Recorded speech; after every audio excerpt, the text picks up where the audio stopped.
The studio lights bathed the late show, set in a crisp, golden hue, the atmosphere crackling with a subtle buzz as Stephen Colbert settled behind his desk, his grin wide but his gaze keen, a host poised for the unexpected. Across from him sat Ezra Klein, the journalist and commentator whose sharp intellect and measured tone had earned him a reputation for cutting through noise, his posture calm yet alert, like a debater ready to parry. The audience, a mix of late-night regulars and political junkies, rustled with curiosity, sensing the potential for a lively exchange between Colbert's wit and Klein's analysis. What started as a routine interview soon flared into a firestorm, a clash sparked by a single stunning remark that would end with Klein storming off, leaving Colbert to hold the stage. Colbert kicked off with his trademark charm, tossing out a playful jab about Klein's latest column, a piece dissecting a polarizing tax reform proposal that had split the nation's discourse. His tone was light, inviting Klein to unpack the policy stakes, but beneath the humor lay a pointed curiosity, a nudge toward the deeper fault lines. Klein leaned in, his voice steady as he outlined the plan's flaws, arguing it favored the elite at the expense of the vulnerable, his words precise, almost clinical. Colbert nodded, then pivoted, his questions growing bolder, pressing Klein on the feasibility of alternatives, the messy reality of political will. Was this critique grounded, or just ivory tower idealism? Who got to draw the line between justice and pragmatism? The air thickened as Colbert shifted gears, probing Klein's broader take on power, his lens on a system he'd spent years dissecting. He brought up recent headlines, a wave of public outrage over wealth gaps, and asked Klein to connect the dots, his tone sharpening with each word. Klein didn't flinch, his response measured but firm, until he dropped a bombshell. He called the current political class, both sides, a cabal more loyal to donors than voters, a line so blunt it sucked the air from the room. Colbert's eyebrows shot up, his laugh a mix of surprise and delight, but he pressed harder, questioning if Klein's idealism blinded him to the game's rules. Did he really believe the system could bend, or was he just shouting into the wind? The crowd murmured, some cheering, others tensing, as the exchange turned raw. By the first break, the stage simmered with a restless heat. Klein's calm had frayed, his fingers gripping the armrest, his eyes narrowing as if recalculating his stance. Colbert, meanwhile, leaned forward, his wit now a spark in a dry field, each quip stoking the tension.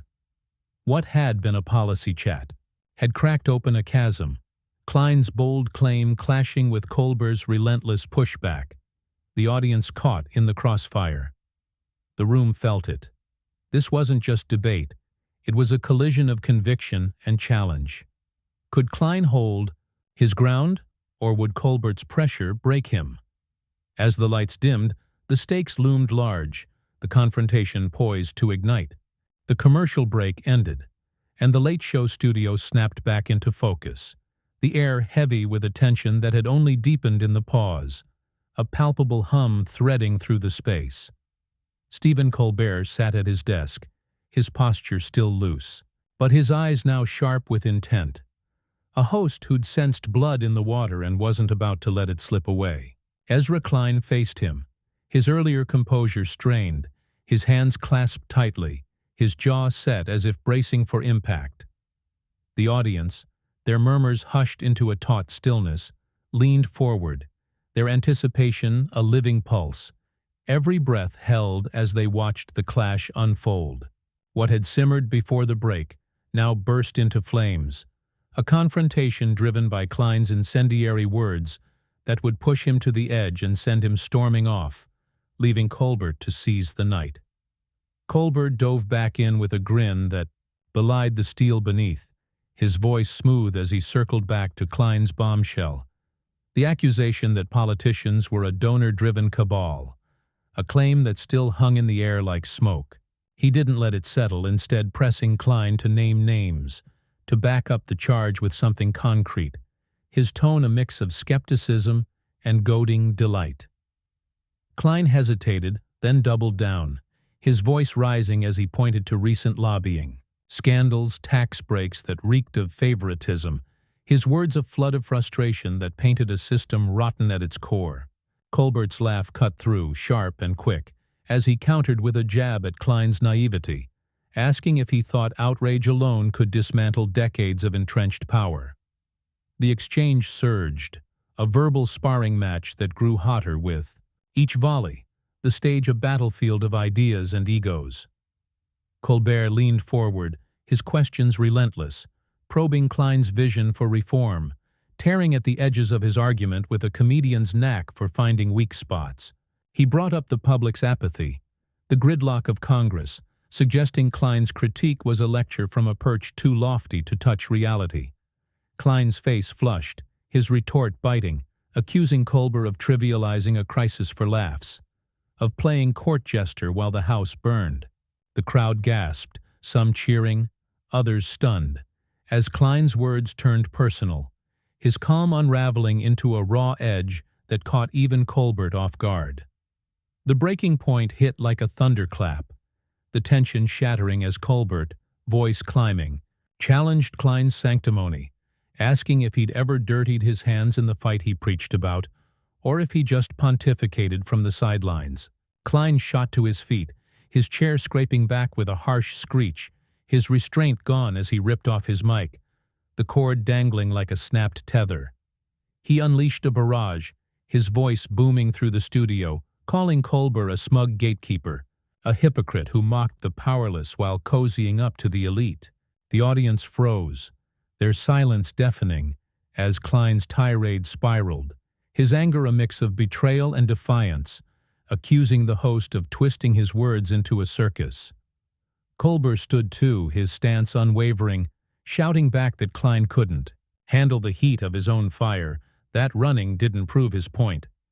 Klein didn't waver, his glare fierce as he turned and strode off stage, his footsteps echoing in the stunned hush, disappearing into the wings as the crowd erupted, a chaotic swell of cheers and murmurs swallowing the moment. The dust of Ezra Klein's exit still hung in the Late Show studio as the lights flared back to life, the audience caught in a maelstrom of shock and adrenaline, their voices a low roar that rippled through the seats. Stephen Colbert stood, behind his desk, his breath steadying, his face a mask of resolve tinged with a flicker of surprise at the intensity of what had just unfolded. The crew scurried in the shadows, their headsets alive with urgent whispers, their movements a frantic counterpoint to the crowd's stunned energy, some clapping wildly, others staring wide-eyed, all grappling with the raw drama they'd witnessed. Klein's departure had cracked the night wide open, and Colbert, ever the maestro, turned the chaos into a stage for his own command, a triumph that would resonate long after the cameras stopped rolling.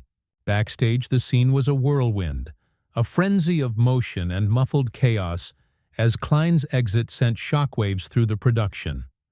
Staffers darted through corridors, phones buzzing with texts from producers, desperate to assess the damage, their voices overlapping in a rush of disbelief and strategy. Word trickled out fast. Klein hadn't just left the set. He'd stormed past the green room, brushing off a handler's pleas, his coat slung over his arm as he made for the street. His face a storm of frustration. Insiders murmured he'd been rattled even before the taping, pacing nervously, scribbling notes, his nerves frayed by the weight of his own bold stance. Colbert's unyielding pressure had lit the fuse, and Klein's eruption was less a planned stand and more a breaking point, a man pushed beyond his limit by a host who wouldn't relent. On stage, Colbert seized the moment with a deftness that silenced the room, his voice cutting through the clamor as he turned to the audience, his grin returning, sly and knowing. He didn't rush, didn't flinch, instead launching into a riff that spun Klein's meltdown into a biting reflection, his tone a blend of humor and steel. He recapped the clash with a storyteller's precision, replaying Klein's bombshell about the political cabal, the way it had landed like a grenade, then the fury that followed, the mic hitting the floor with a thud that still echoed in their ears. The crowd leaned in, their tension easing into laughter, then cheers, as Colbert framed Klein as a thinker who'd cracked under the glare, a man whose ideals couldn't withstand the spotlight he'd courted. He lingered on the exit, the stomping retreat, painting it as a lesson in hubris with a comedian's deft touch. The segment became a showcase, Colbert weaving the night's rupture into a narrative of accountability, his wit a thread that stitched the chaos into something purposeful. He mocked the outburst's theatrics, likening it to a pundit's tantrum in a debate gone sour, then pivoted to the stakes beneath, the danger of preaching without facing the fire. The audience roared, their earlier unease replaced by a visceral connection, their applause a wave that crashed through the studio, affirming Colbert's grip on the moment. He didn't overplay it, didn't lean on cheap victory laps, instead, letting the story breathe, his pauses drawing them deeper into a rhythm that felt electric. By the next break, the night belonged to him, Klein's absence a shadow to Colbert's light, a victory not just won but earned through a steady hand that turned the implosion into a masterstroke.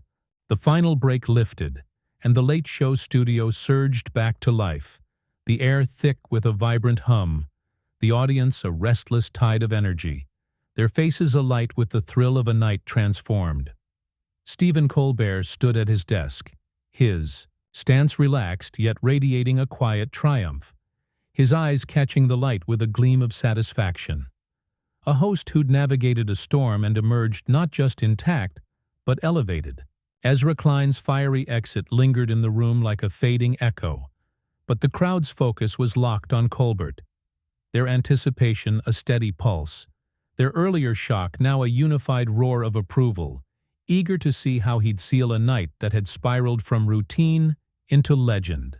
With the stage his alone, Colbert didn't just close the show, he crowned it, turning a clash into a victory that stood firm and complete. He didn't linger on Klein's absence, didn't milk the drama for easy cheers. Instead, he leaned into the moment with a measured grace, his voice warm yet edged with the resolve that had carried him through the fray. He spoke of conviction, of the courage to face hard questions, his words a subtle nod to the night's unraveling, a reflection on those who crumbled under scrutiny they'd invited. The audience listened intently, their laughter lighter now, thoughtful as Colbert wove the chaos into a lesson, his humor a gentle thread that tied the tension to a broader truth about power and accountability. He didn't name his departed guest, the point was etched in the empty chair, a silent testament to the host's command. Beyond the studio, the fallout was already a wildfire, clips of Klein's outburst and exit racing across screens, dissected. By viewers and commentators, the internet a churn of reactions from awe to mockery. The guest's team issued a terse statement, a weak bid to frame his departure as principled, but the narrative had slipped their grasp, Colbert's steady hand shaping it into a rout. On stage, the host shifted gears, bringing out a comedian. For a brief set, the laughter a soft balm after the earlier heat, the crowd settling into a rhythm that felt like a collective exhale. Their applause wove through the bit, warm and genuine, the night's edge smoothed into a shared victory they could carry home. As the clock ticked down, Colbert took his final bow, standing alone under the lights, his presence filling the space with an effortless authority. He didn't revisit the clash. His win was in the show itself, a seamless arc from confrontation to closure that needed no encore. He thanked the audience, his tone rich with gratitude, then leaned in with a grin, urging them to stick around for more nights like this, to hit that like button if they'd felt the rush, and to subscribe if they wanted a front-row seat to the next big showdown. The room erupted, a standing ovation shaking the walls, a thunderous salute to a host who'd turned a rupture into a rain. The cameras swept wide, catching the crowd, some still buzzing, others beaming, all bound by a tale that ended clean and triumphant. Colbert waved, the sound crashing over him, and the screen faded to black, a perfect cap to a night that stood tall, its echo sealed with a call to join the ride.